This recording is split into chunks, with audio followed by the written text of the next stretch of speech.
Transmitting to you from Old Heart Radio.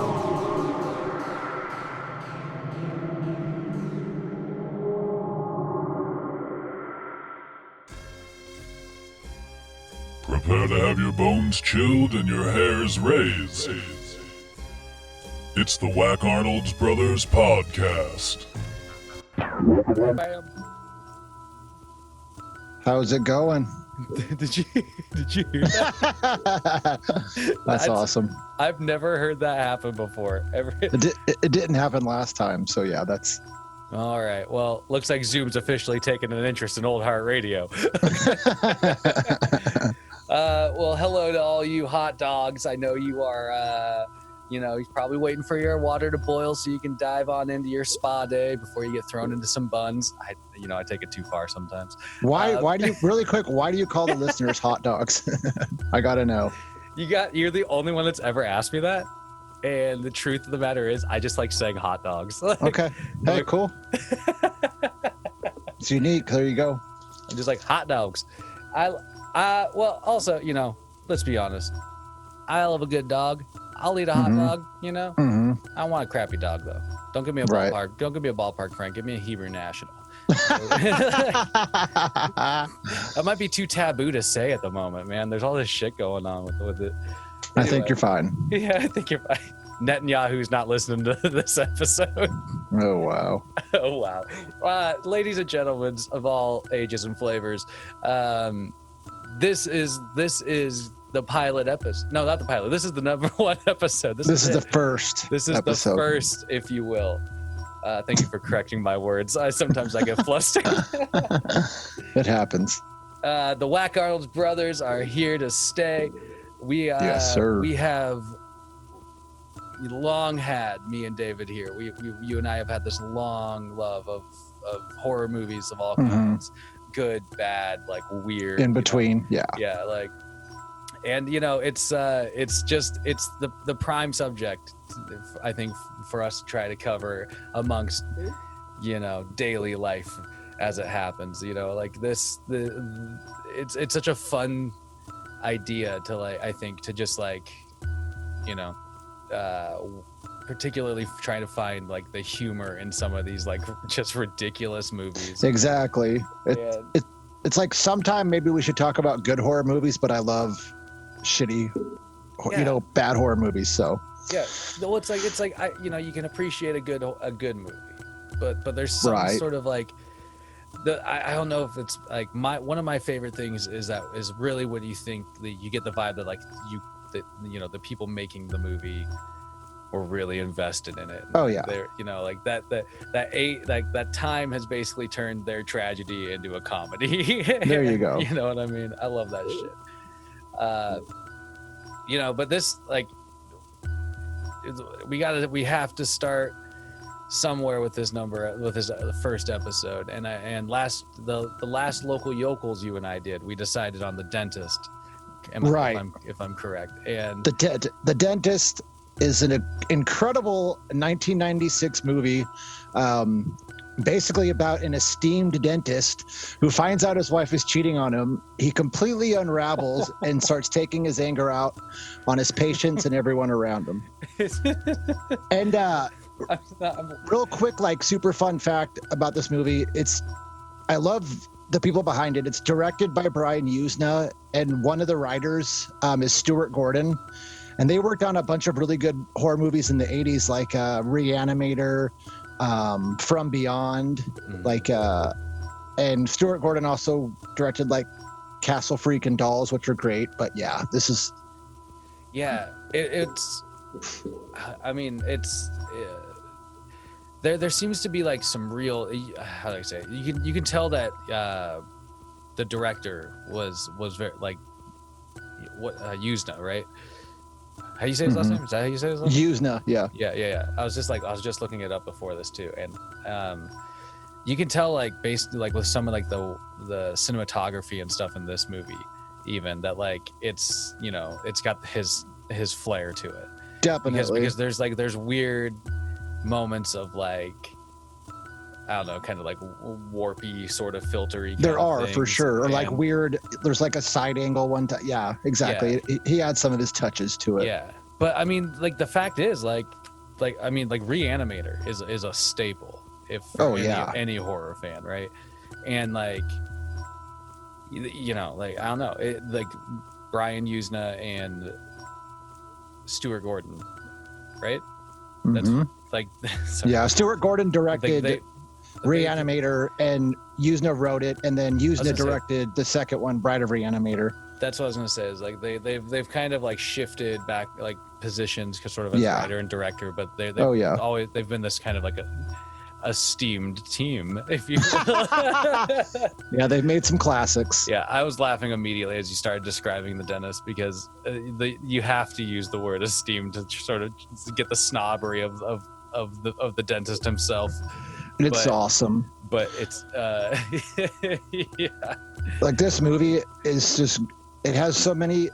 I don't think it's a movie for everyone, but if you can appreciate it for what it is, it's awesome. And there's some really great one-liners and dialogue, and it's a well done movie in my opinion, as bad as it is. Yeah. So like it opens up with this like strange, like shadowy pantomiming sort of like scene, and all you really see are these hands kind of going, and then you eventually, you know, you get introduced to the main character. You get introduced Dr. Finestone. Dr. Finestone. And he's talking like directly at the camera, like at the beginning of the movie. Yeah, he has a lot of like monologues, I guess you could say, or not really breaking the fourth wall, but yeah, he does a lot of like. That's. Maybe it's in his head, but he's talking out loud, you know. Well, and that does kind of play into like, you know, the elements of the movie itself, where essentially, like you were kind of describing, he, you know, discovers his wife at a certain point, you know, not being, you know, faithful, we'll say, right, and starts losing his mind, and like, and that's the theme throughout the entire movie, is that like the like there's a blur that starts happening between reality and what the fuck is happening in his head, and it gets like crazier and crazier. Oh yeah, and like there's so many great, like, one of them which I'll point out later, but there's so many like great lines related to like dental, like he always talks about like decay and like a clean white everywhere. Surface with the stench of decay, so it's just great, like. But yeah, he finds his wife cheating on him, and it goes from there. In like the most epic, like, this was 96, but this was like a quasi soft course, like that scene at the beginning, yeah. And then he envisions, he's like, bite down, show how good your teeth are. Dude, that was fucking gnarly. It's great. Yeah, so you know, but like like right before that, he has this like weird outburst at her. One of many. One of many, where he yells, things are going to hell around here.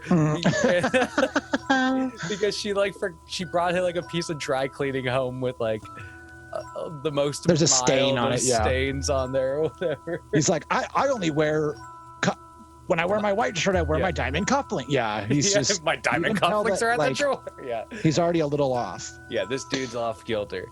And it does a lot of like switching, like as we talk about the movie here in a second, it does a lot of switching back and forth between like what's going on at his office and then, you know, what's going on outside of his office. But yeah, so he catches his wife cheating. He follows the pool boy to another house, which just happens to be this lady Paula, who's friends with his wife. Yeah, and she's hooking up with the pool boy too. That's in my notes. I wrote, pool dude is dicking down the neighborhood. Oh yeah, like that was like a weird cliche for some reason. It was like, yeah, it really was. Like, because the OC did that too.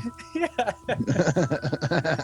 But yeah, so he shows up to Paula's, and what's so funny about this scene to me is that Finestone has an interaction with Paula, right? Like he he's like going to like he wants to shoot the pool guy for banging his wife, and you know, Paula kind of like sees him. They have a conversation. He makes up a story, but then he proceeds to continue to go to the backyard to kill. Anyway, like he's like I don't like she's clearly home.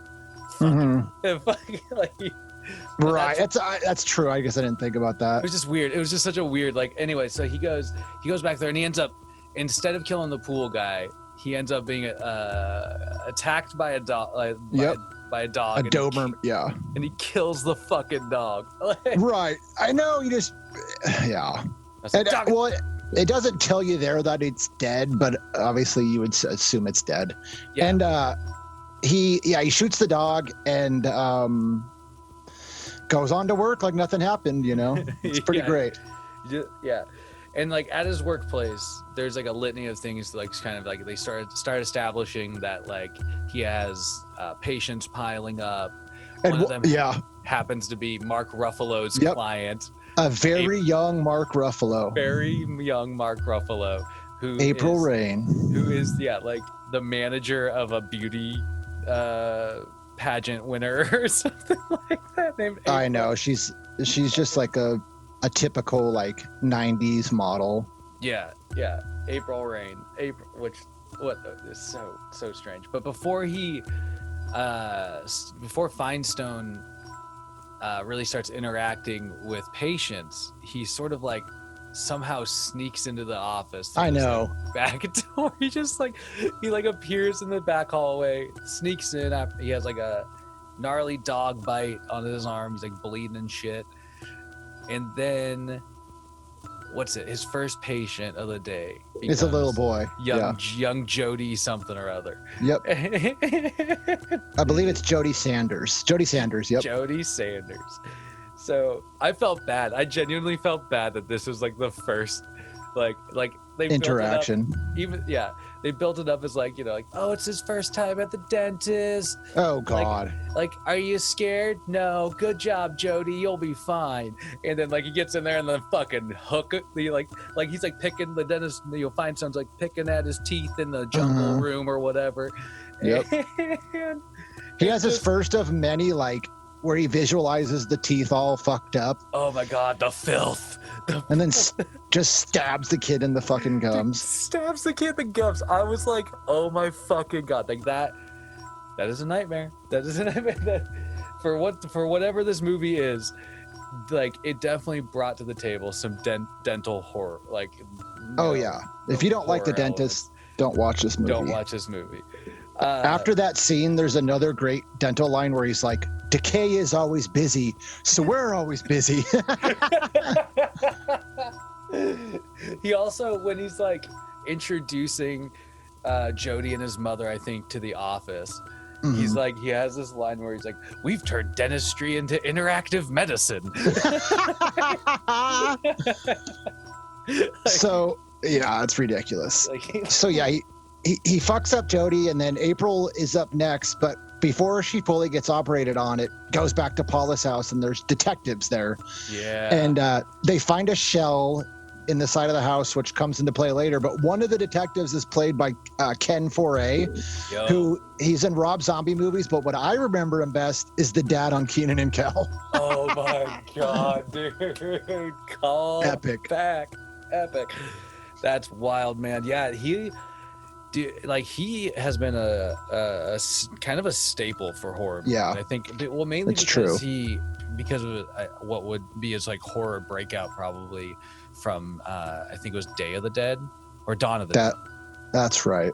Where and like holy shit. But yeah, anyway, his role, his detective character is not good at his job. I'm just gonna say this right now. Like the whole police side of this movie, like those guys are worse than the crew in the Prophets game. Oh God. At least he has some good lines, but he has some good lines, but you keep watching the movie and you're just like, dude, how is this guy getting away with everything? Like there's no way. True. Like how have the cops not pieced this together yet? Anyway. But yeah, so they show up, they pull it's like a 38 or something like that, shells they find. Yeah. And later on they're like I guess we'll just get this out of the way. But yeah, later on they like deduce that he's one of the only people that has the type of gun that shell goes to. So that's how they figure out he's the guy. Like, what the fuck? It's like this. It's like the same gun James Bond had or something like that. They joke Yep, about it. There's a James Bond line. Yeah, it's terrible. But so his next victim is April Rain, and this is where you really start seeing him start hallucinating about his wife Brooke, which is like originally what set off this whole the whole thing, right? Brooke, yeah, he starts to slip. Yep. Cheated on him, and so he starts to slip, and unfortunately he starts taking it out on this lady. Yeah, it's the only scene I really don't like. I've never been this isn't a, I hate using this word, this isn't a full-blown rape scene, but I don't like that shit in movies. And he's like fondling her and kissing her, but I don't think it needed to be in the movie necessarily.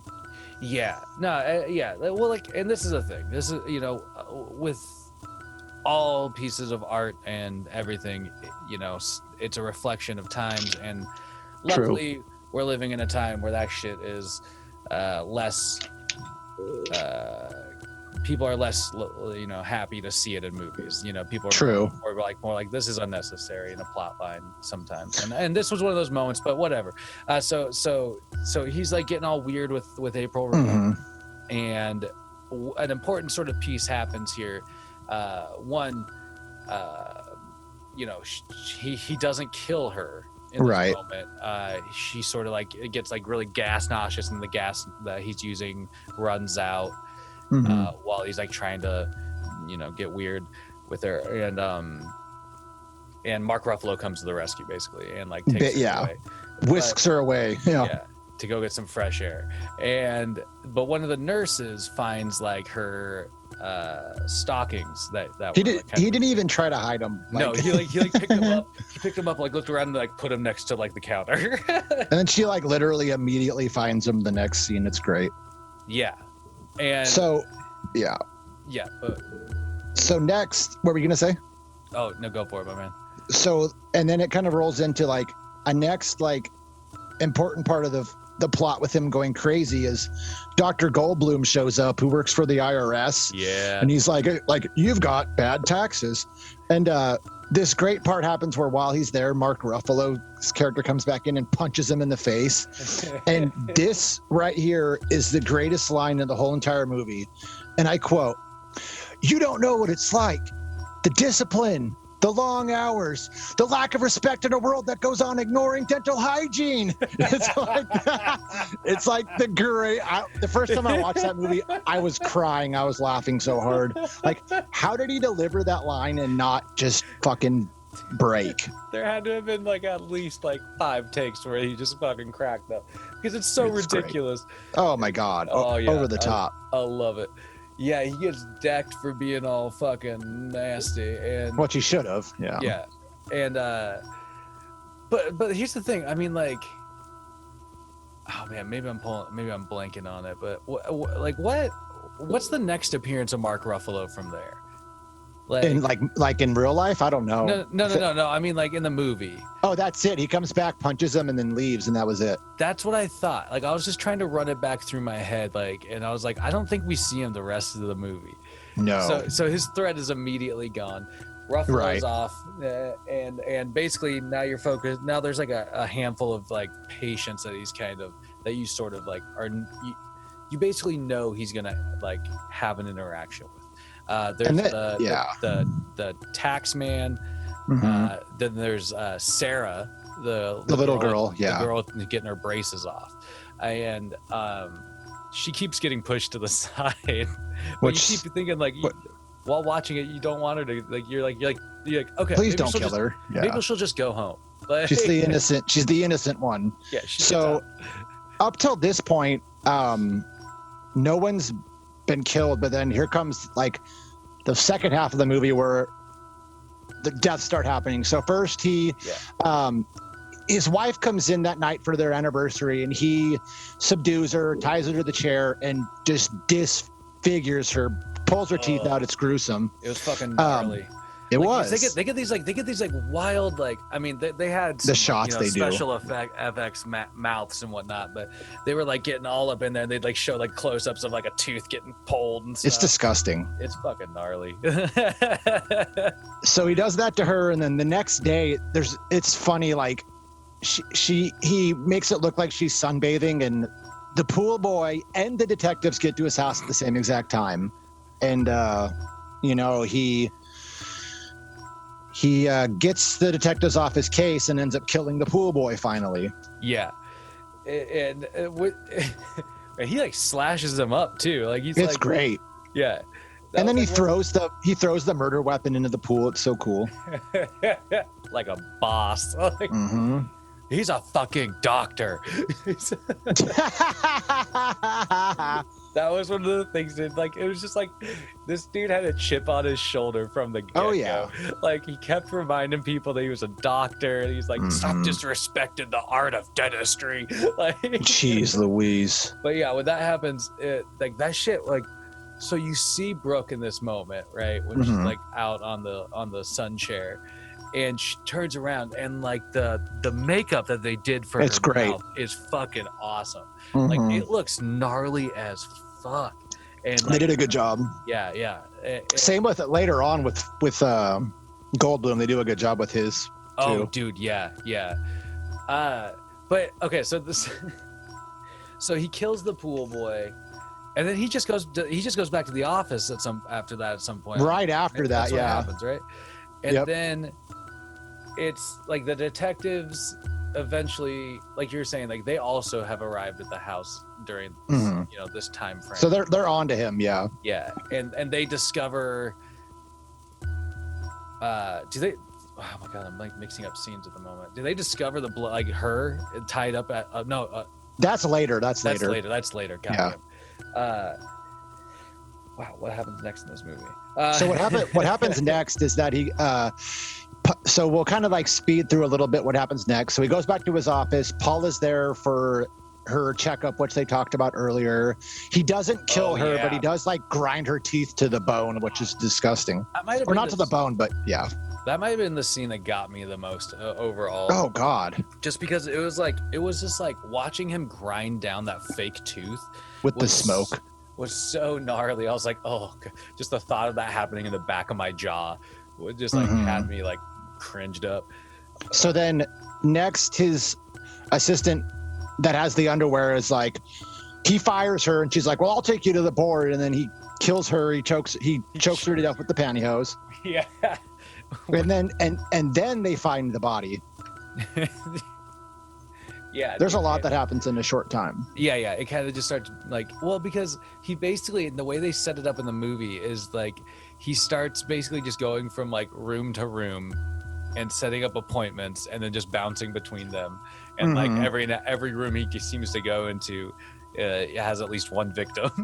Like, it's true. It's like this little shop of horrors. Yeah. It's I mean, and that way it's kind of this interesting idea that it's all happening in this like sort of like self-contained area. But I keep thinking throughout this entire movie, and they eventually, when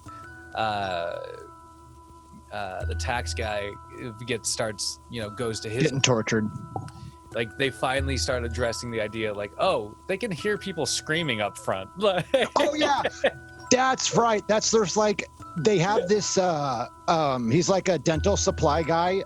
Yeah. Only come in so he can deliver this line. He's like, every dentist has a screamer or two for a patient.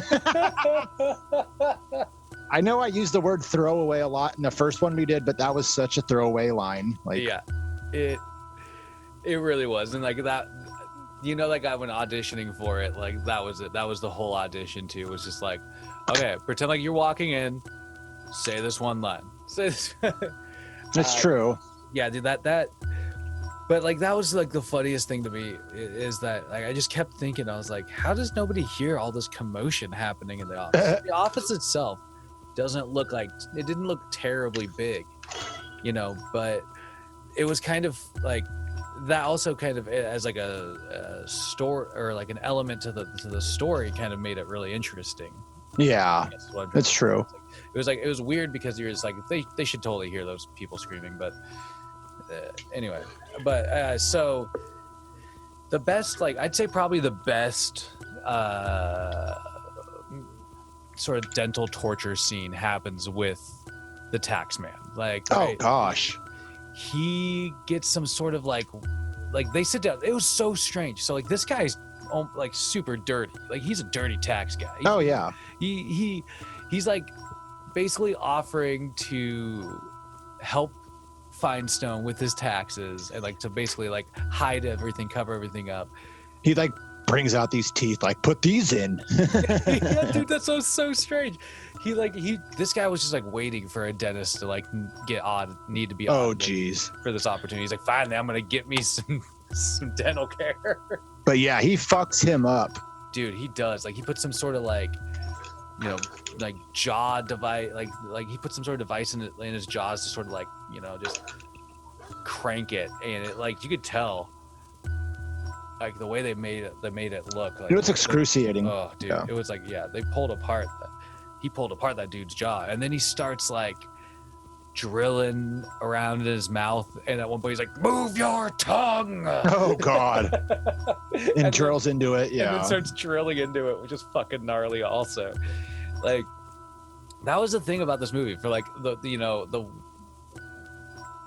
iffy plot, the over the top acting. Like some of the like nasty, you know, sort of torture. It sticks with you. Really, like actually, kind of were like, ugh. It was. I also like the next kill where he puts the needle in the assistant's neck and shoots her full, gives her an embolism. Like that's fucked up. That's fucked up, dude. Like watching that, I was shocked that was in there. I was like, whoa. Yeah, I didn't. Yeah, that seemed dirty. But because yeah. Well, like she like discovers. She comes into like the room that he's been, you know, operating on the tax man, and he's like, I can't leave a witness, basically. So yeah, he kills her, and she was the one that was sort of sticking up for him the entire time. She's like, yeah, he's just having a migraine or something. Right. I love how the receptionist leaves and sends the little girl back next. She's like, oh, you can go see him. Yeah. So yeah, she's in on it, man. The receptionist is in on it. We kind of gotta like speed through the well, not really, but so yeah, Sarah gets pulled back, and he pulls her braces off, and then he pictures his wife and snaps and pulls a gun on her. Yeah, he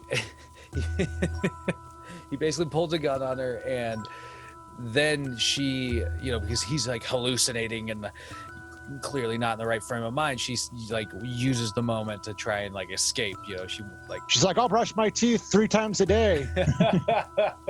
At one point she like bites his hand trying to like get out, but then somehow along the way she ends up in the like closet with with all the gas, and that's where the other body was stored, was hidden. Yeah, I love how in Prophet's game there's a chase scene, and then there's like 2 chase scenes in this one where with her where she's like trying to unlock the doorknobs and none of them open, and then at the very end too, so like Sarah escapes, and so the cops come and he makes his way too, and then it's like they're talking to the receptionist and she's in hysterics, just can't believe that he did this, and she makes this line which they don't explain upon at all in the movie, but she's like, he was a fine teacher. Oh my god, dude. See, like that was it. Like I must have like, I don't know, I must have just like completely blanked on that line, because that was the only setup for the next like sequence, the last end of the movie. Yeah, you know what I mean? And like I just like, I must have like was like taking a piss or something during that moment, that brief moment, because it's just like the way I pick it up, it was basically like him all of a sudden at this dentist teaching school. And he's like lost his mind. He wants his students to pull everybody's. Yeah. He's like, extract all the teeth, because there's filth everywhere, man. He's seeing filth and decay. And yeah, that was like so baffling to me. But so the police show up, and he's like trying to get away, and he ends up stumbling upon a lone singer I love that ending. The opera singer. Yeah, the opera singer on the stage, and he just drops to his knees. He just freezes. And that's how they catch him. Like after all that, really. After all of that, they catch him because it was so. I was like, damn this dentist. But damn his weakness to opera. That's his only weakness. It is. That's like the two things you need to know about him. He loves opera and he hates decay. But like I love like the actual like ending of this movie because they like, so at the beginning you realize that he's locked up, somewhere. Yeah. At the end of this movie, it brings you right back to that. It's perfect. And he's getting dragged out of his cell and brought to a like jailhouse dentist. It's such a fitting ending to him. Like, yeah. I was like, damn, dude. Like that was like, what a hard ending. Like he got exactly what he deserved. He's getting like operated on. I'm glad they set it up for. Yeah. They did. That's what I mean though, and they totally set it up for this like weird open-ended like potential.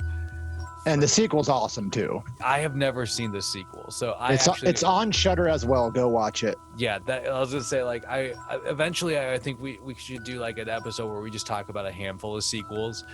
Okay. And that's definitely one I want to touch on because I'm so interested to see how the story follows up. It's great. Because why does it? That's my biggest question. Oh, I honestly like.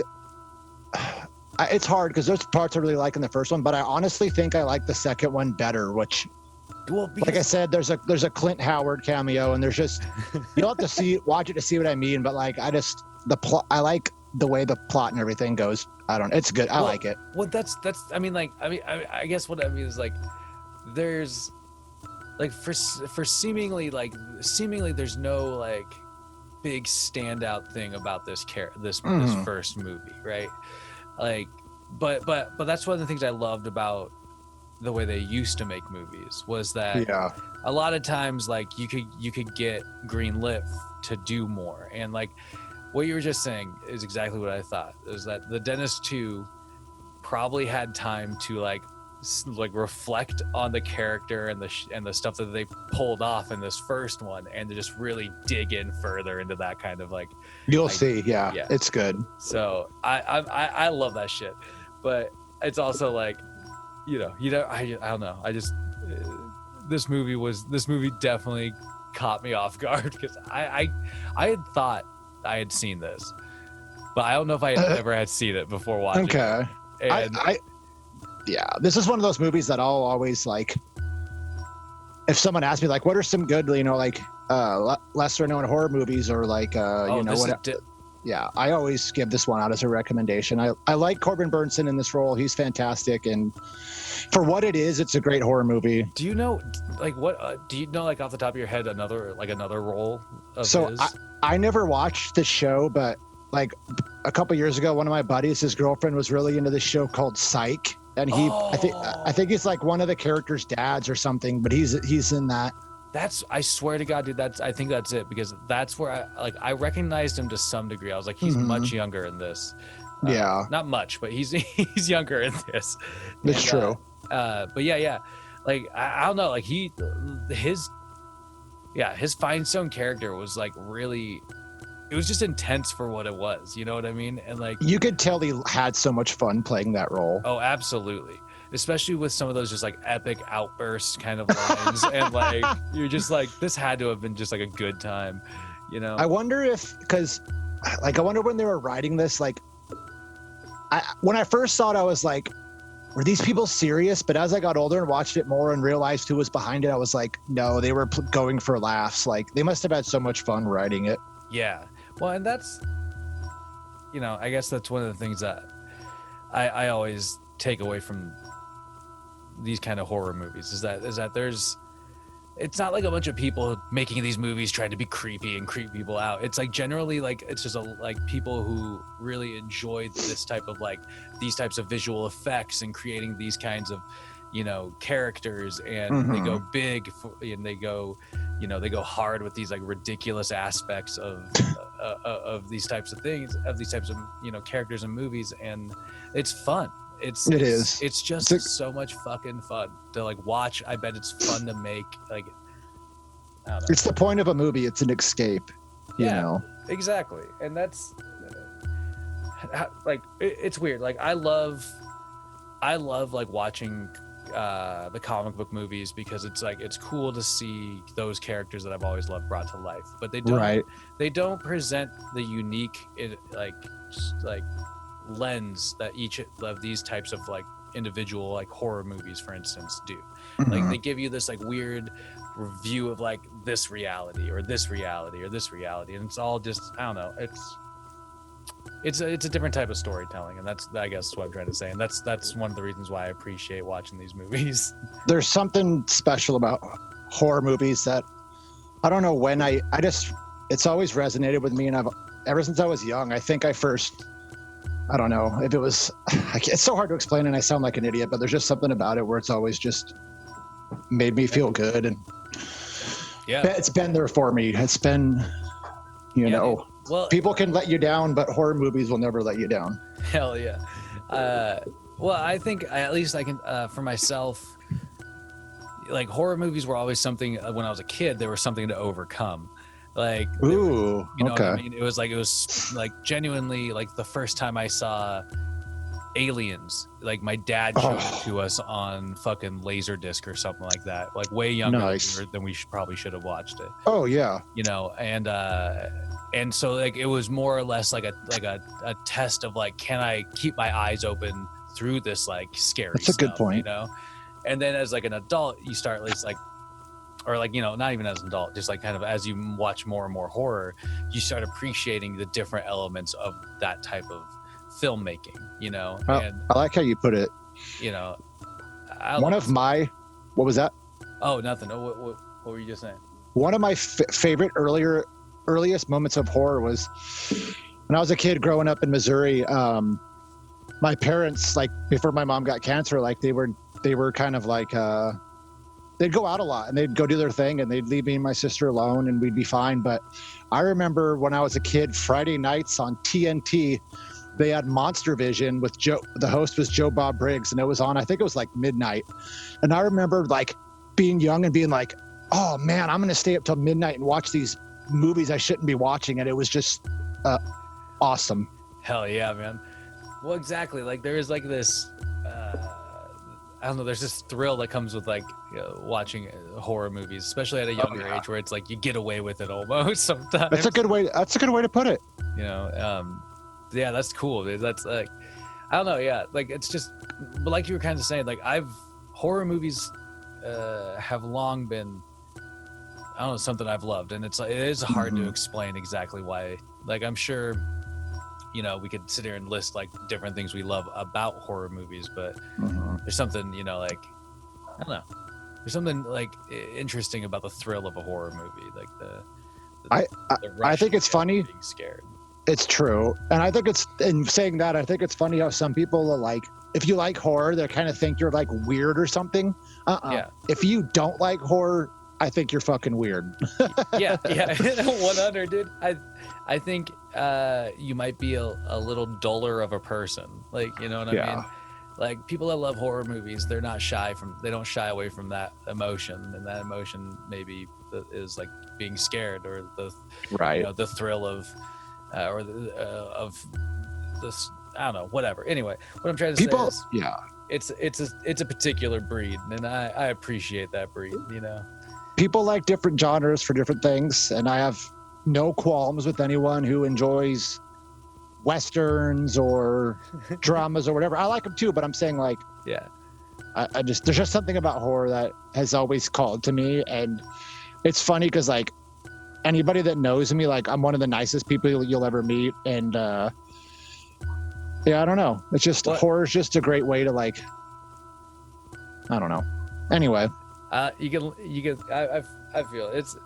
I'm sure we'll figure it out the longer we record this podcast. Oh, I'm looking forward to it. But yeah, seriously, that's I don't know, man. This movie was, it was just a wild kind of fun but it still had some really like, I don't know, just it had some like of those kind of campy elements. It had some of those like sort of weird reality which I love elements. It had those.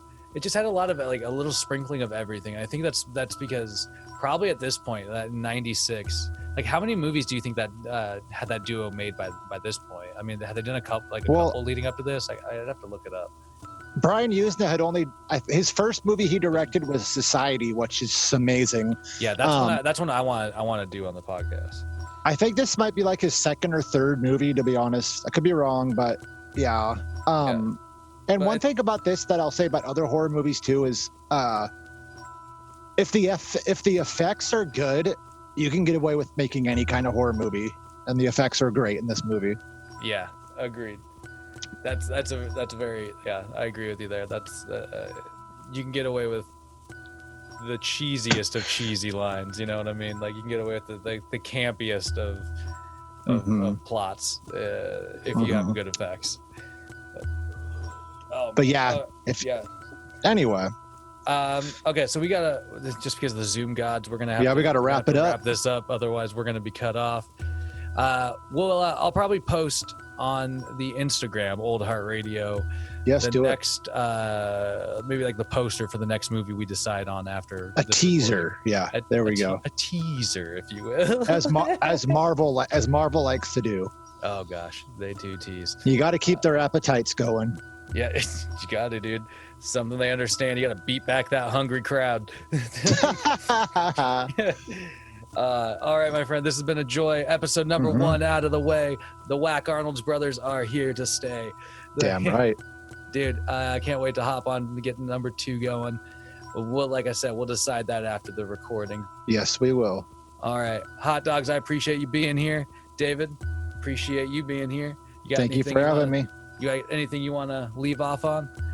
I just want to say to people out there, if you like horror, maybe try to branch out and watch something that you haven't seen before, or a different genre.